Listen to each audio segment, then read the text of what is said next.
রহমানির রহিম। প্রিয় শিক্ষার্থী, এখন আমি নবম দশম শ্রেণীর ব্যবহারিক জ্যামিতি সপ্তম অধ্যায়ের সম্পাদ্য ৩ করব। দেখো কি লেখা আছে। ত্রিভুজের ভূমি সংলগ্ন দুইটি কোণ ও পরিসীমা দেওয়া আছে, ত্রিভুজটি আঁকতে হবে। অর্থাৎ এই ত্রিভুজের তিনটা তথ্য দেওয়া আছে, ভূমি সংলগ্ন দুইটি কোণ ও পরিসীমা। কিন্তু এটা যখন সৃজনশীল আকারে আসবে তখন এই দুটি কোণের মান উল্লেখ করে দেওয়া থাকবে এবং পরিসীমা উল্লেখ করে দেওয়া থাকবে, কিন্তু এখানে নেই। তাই আমি তোমাদের সুবিধার্থে কোণ দুইটি একটু ধরে নিই। ধরি দুইটি কোণ, একটি হলো ৬০ ডিগ্রি আর অপরটি হলো ৪৫ ডিগ্রি। আর পরিসীমা আমি ধরে নিলাম ১১ সেন্টিমিটার। তোমাদের সুবিধার্থে এটা ধরে নিলাম। এখন দেখো, তাহলে এই উপাত্তগুলো আমাকে এঁকে নিতে হবে। আমি প্রথমে কি আছে, দুইটা কোণ। আচ্ছা, দুইটা কোণ আঁকি। দেখো, কোণ আঁকবে যেভাবে, চাঁদার সাহায্যে একটা দাগ দিবে। আর মনে রাখবে, এই যে এখানে এই পয়েন্টের সাথে মিলাবে, আর এই চাঁদার জিরো দাগের সাথে এই দাগ মিলাবে। এই যে দেখো, মিলাইলাম। মিলানোর ফলে ৬০ ডিগ্রি। এই যে দেখো, ০, ১০, ২০, ৩০, ৪০, ৫০, ৬০, এই বরাবর একটা ফোঁটা দিবে। এবার এই যে দেখো, এই বরাবর ফোঁটা দিয়ে এই যে এখানে একটা দাগ টেনে দিবে।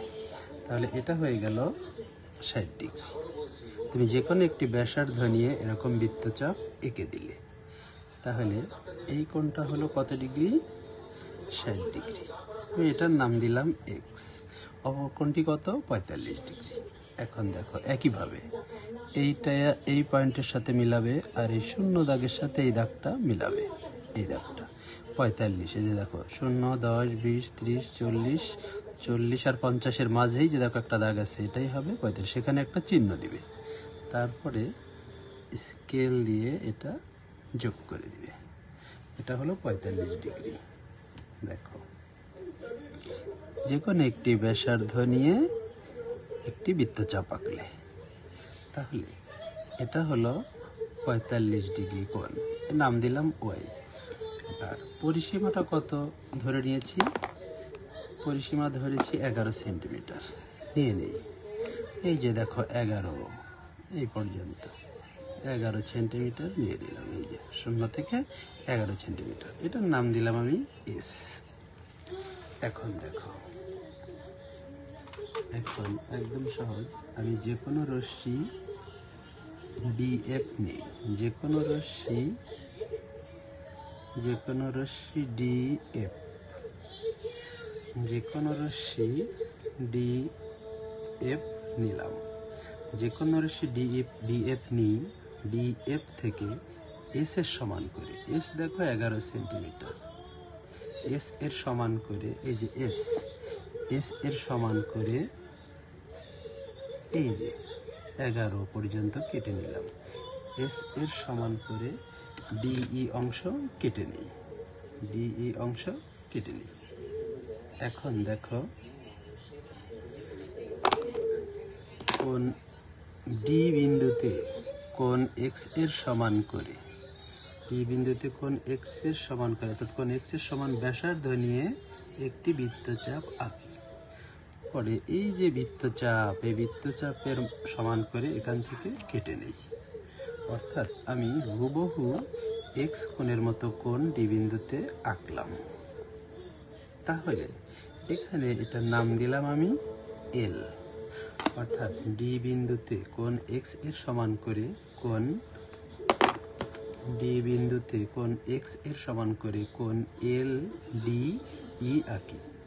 একইভাবে ই বিন্দুতে কোণ ওয়াই এর সমান করে, এই যে দেখো, এই যে একটি বৃত্তচাপ আঁকলাম। পরে এই যে এই চাপের মাপ নিয়ে এখান থেকে কেটে নিলাম। এরপরে এটা যোগ করে দিলাম। এই যে এটা যোগ করে দিলাম। এখন এইটার নাম দিলাম আমি এম। অর্থাৎ ই বিন্দুতে কোণ ওয়াই এর সমান করে কোণ এম ই ডি আঁকি।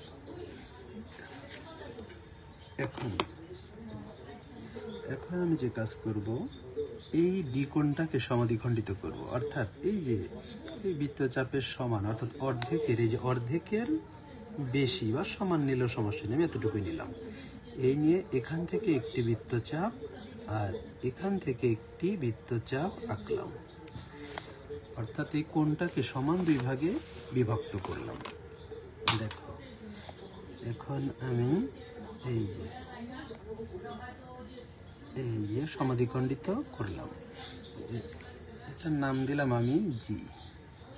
একইভাবে আমি এই ই কোণটাকে এই যে এই পর্যন্ত মাপ নিয়ে এখান থেকে একটা বৃত্তচাপ আর এখান থেকে একটি বৃত্তচাপ আঁকলাম, অর্থাৎ এই কোণটাকে আমি সমাদ্বিখণ্ডিত করলাম। এই যে সমাদ্বিখণ্ডিত করলাম, এই এটার নাম দিলাম আমি এইচ।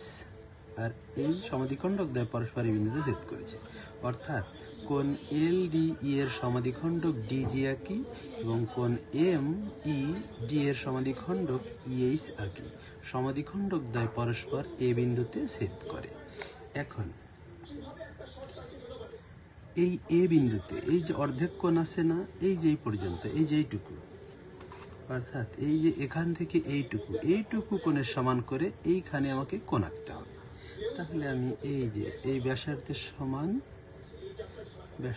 ব্যাসার্ধ নিয়ে এখান থেকে একটি এই যে বৃত্তচাপ আঁকলাম, এই যে আঁকলাম।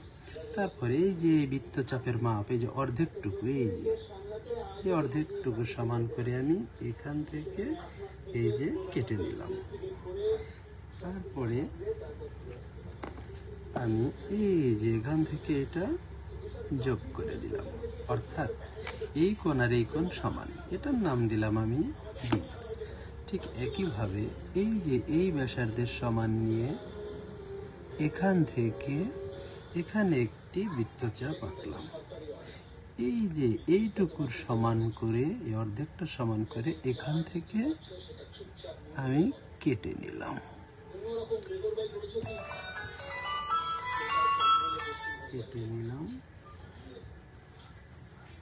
তারপরে আমি এই বরাবর এই যে যোগ করে দিলাম, এটার নাম দিলাম সি। অর্থাৎ এ বিন্দুতে কোণ এ ডি এর সমান করে কোণ ডি এ বি আঁকি, আর আবার এ বিন্দুতে কোণ এ ই ডি এর সমান করে কোণ ই এ সি আঁকি। তাহলে এ বি সি হবে উদ্দিষ্ট ত্রিভুজ। ধন্যবাদ সবাইকে।